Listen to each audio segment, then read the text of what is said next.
You've seen the clickbait photos, right? A massive human-like skull being dug out of the desert sand, dwarfing the archaeologist beside it.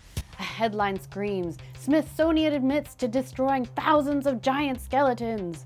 The story feels mysterious, intriguing, and forbidden. It makes you think of the stories of giants roaming the earth like the Nephilim, the biblical Goliath, the Greek cyclops Polyphemus, and the Norse frost giants known as Utnar. You might be asking, what are the origins of these stories? They span so many different civilizations, surely that must mean they have a kernel of truth to them. What does the archaeological record say? What are the archaeologists hiding from us? Hi there, my name is Rachel, and in case you couldn't tell by the trowel, I am an archaeologist, and on top of that, I actually have a master's degree in osteoarchaeology, the study of human skeletons in archaeological contexts. In this video, I'm going to try and answer these questions for you by looking at the archaeological evidence, or lack thereof, for giants, including some of the most famous stories of giant skeletons being found, as well as the history of how misidentified bones and outright fraud fueled a conspiracy theory that continues to clickbait us in modern day. If this all sounds like it's right up your trench, let's dig in to the archaeology of giants. First up, let's define what I mean when I say giant. Generally speaking, in folklore, giants are beings of a humanoid appearance but are larger in size than a normal person. The first historical mention of the English word dates to 1297, and it derives from the Gigantes of Greek mythology. It's also key to note that there is a difference between the idea of giants as a separate race and individual people affected with giantism or gigantism, a rare condition where increased levels of human growth hormone causes excessive growth and height significantly above average. Giantism affects about 3 people in 1 million worldwide. Our modern obsession with giant skeletons didn't start on the internet. It kicked off in the 18th, 19th, and early 20th centuries. As we started finding dinosaur fossils, early scientists described the bones as belonging to giants in their research. In many countries across Europe, it was common to show giants at various exhibitions and fairs. During the 19th and first half of the 20th century, the embalmed bodies or skeletons of some giants became exhibits in museums, most notably in Barnum's American Museum in New York, which opened in 1842. In North America, the narrative of giants was inflamed by a widespread colonial and racist belief of a prehistoric lost race that predates Native Americans. And this developed into a myth of a mound builder race, which provided a rationale for the colonization of the American Midwest. Newspaper headlines were written across the country telling of enormous skeletons, sometimes 7, 8, or even 9 feet tall, being pulled from ancient Native American burial mounds in places like Ohio, Wisconsin, and West Virginia. These stories were explosive. They often described men with odd heads and thick bones, and sometimes buried in elaborate copper armor.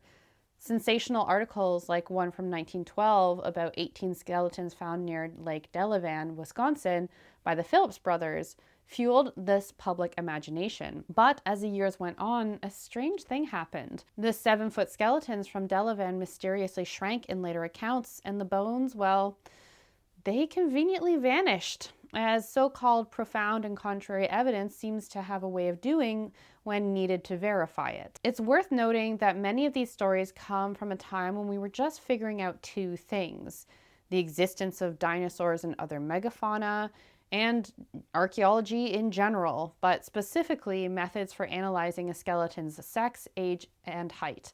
In fact, the first formula for calculating height wasn't published until 1888, and the modern formulas that we now use weren't really in place until the 1950s. As science and our knowledge evolved, eventually these stories were debunked. The so-called giants of the Ohio Valley, once reported as reaching up to 9 feet, were found by professional archaeologists to be of normal human size. The Adena culture, who built many of these mounds, were found to be an average height of around 5'6", which is tall for their time, but hardly gigantic. So where did all of these towering figures in newspapers come from? It was a perfect storm, really. Excavations were often done by amateur diggers and farmers, not trained archaeologists. They weren't familiar with human anatomy and could be easily fooled by bones that were distorted by soil pressure or that belonged to a mammal species. As all mammals follow a similar pattern in skeletal structure, it's easy to mistake something from a different species as being human if you don't really know what you're looking at. This is really easy to do even if you're already an archaeologist, especially if you don't have specialist training in analyzing bones. I have literally had somebody on site try to argue is too strong a word, but kind of insist that an animal scapula, which is the shoulder bone on your back, was a human one because it fits the right shape. And he kind of went back and forth with me until I told him, put the bone on your own back, and to show him how it was way bigger, and that size meant that it would never fit on a human skeleton. He was a pretty big guy. Add to that a powerful will to believe and local papers hungry for a sensational story, similar to the social media algorithms that want to have all of your attention nowadays. And a 6-foot skeleton could easily stretch to 8 feet in height in the headlines. The scientific consensus is clear. While thousands of skeletons have been excavated from these mounds, not one has ever been verified by peer-reviewed science as belonging to a race of giants. So this then begs the question of, have we ever found giants in archaeology? And the answer is kind of like yes and no.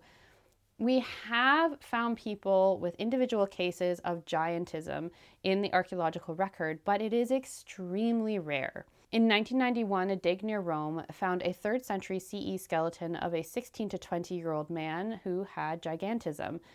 Examination of his bones found evidence of skull damage consistent with a pituitary tumor, which would have caused the overproduction of human growth hormone. He had disproportionately long limbs. His height was estimated to be around 202 centimeters tall in comparison to the average 167 centimeters tall for Roman males at the time. And there was evidence that his bones were still growing even in early adulthood, meaning that if he'd lived longer, he would have been even taller.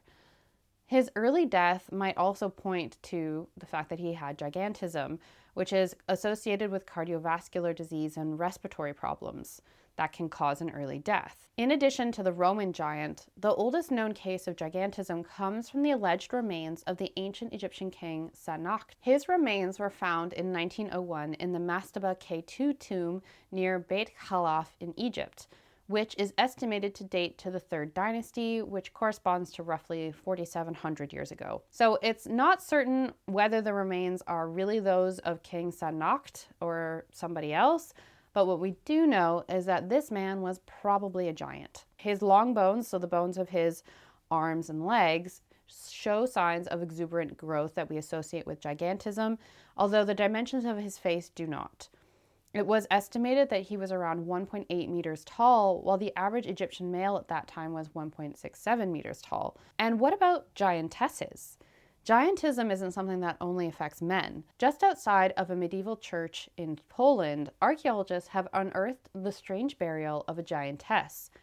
The woman's skeleton showed that she reached a towering height of 215 centimeters, taller than both of those previous examples. In addition to having abnormally large bones, her spine showed evidence of degenerative joint disease, aka osteoarthritis, with disc herniations throughout it.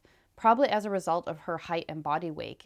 Our bodies just simply aren't designed to support people that are that tall. She had broken her right upper arm and left lower leg at some point in her life, and these showed signs of healing.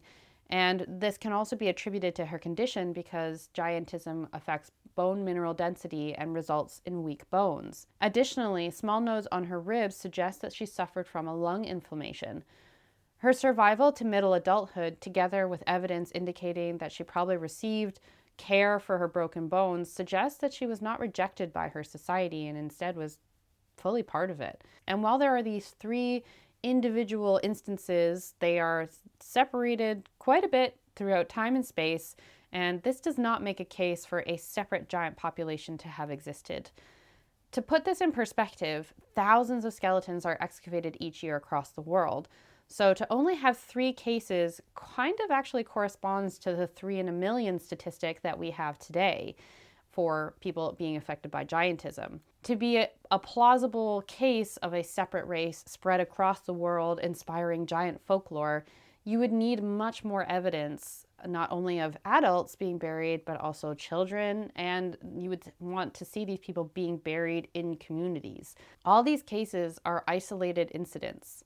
But what about the photographs? Well, sorry to burst your bubble, but every single one of those famous viral images is a confirmed fake. Many of them were actually created for Photoshop contests with themes like archaeological anomalies, challenging artists to create the most realistic hoax possible. And this is only going to get worse with AI-generated images now flooding the internet.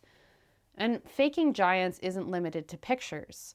Perhaps one of the most famous archaeological hoaxes is that of the legendary Cardiff giant. In 1869, workers digging a well on a farm in Cardiff, New York, struck something hard.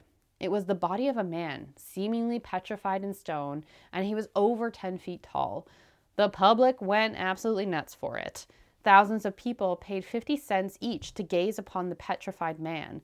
Clergymen declared it was proof of the giants mentioned in the book of Genesis. It was a biblical miracle right there in upstate New York.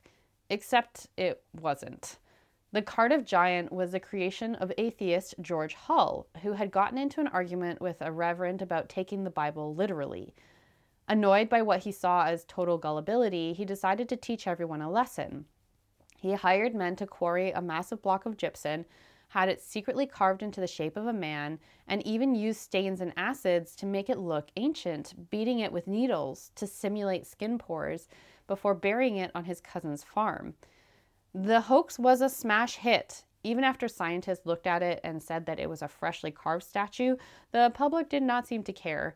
It was such a sensation that when P.T. Barnum offered a fortune to buy the giant and was turned down, he just made his own replica and then put it on display and called the original a fake. This led to a bizarre situation where a fake of a fake was drawing massive crowds and making him a lot of money. Eventually, Hull sued Barnum for calling the original giant a fake, but under pressure in court to swear that his copy was genuine, he confessed everything to the press, proclaiming that he did not confess because of the criticism, but that he intended for the hoax to be exposed to reveal the tendency of the Christian community to believe in things too easily and to counter the fundamentalist belief that giants once roamed the earth. The Cardiff giant revealed just how badly we want to believe in a mythic past, even when the evidence, or lack thereof, screams otherwise. This long history of hoaxes and debunked claims sets the stage for one of today's most enduring conspiracy theories, that the Smithsonian Institution found thousands of giant skeletons and destroyed them all to protect the official story of human history. This accusation went viral in 2014, thanks to an article from a website called World News Daily Report. It claimed that the U.S. Supreme Court had ordered the Smithsonian to release classified documents proving a massive cover-up from the early 1900s. The only problem? The story was completely made up. Fact-checking organizations like Reuters and the Associated Press debunked it, and the Smithsonian itself confirmed that it was false. A quick search shows that the World News Daily Report is actually a satirical website that openly states its content is fiction. Claims of a Smithsonian cover-up were actually addressed long before the internet. No records, photos, or catalog numbers have ever surfaced to prove that these supposed giant skeletons exist in the Smithsonian's collection or any other museum. The conspiracy is a ghost story built on a 19th century sensationalism and modern misinformation. And unfortunately, this theory has now spread to implicate that the wider archaeological community are all participating in a giant cover-up of the truth, and has undermined trust in our qualifications and work. And I would just like to say that if that is the case, where is my money? Because the only people paying me to make these videos is YouTube, and it's really not that much. And ironically, I would actually probably make more money in AdSense making videos that would feed and perpetuate this conspiracy theory. But what about the folklore? Isn't there a thread of truth to it? Well, to that I would say that people with dwarfism, the other end of the spectrum, have existed throughout human history, and yet I don't see anyone claiming that a secret civilization of mining bearded dwarves singing about songs about gold are real. There's a lot of mythology that we don't then perpetuate into conspiracy myths. So there's really no reason to believe that this is the one case that is. And it's wild how easily a good story can blur the lines with reality, right? That's why separating myth from evidence is so important.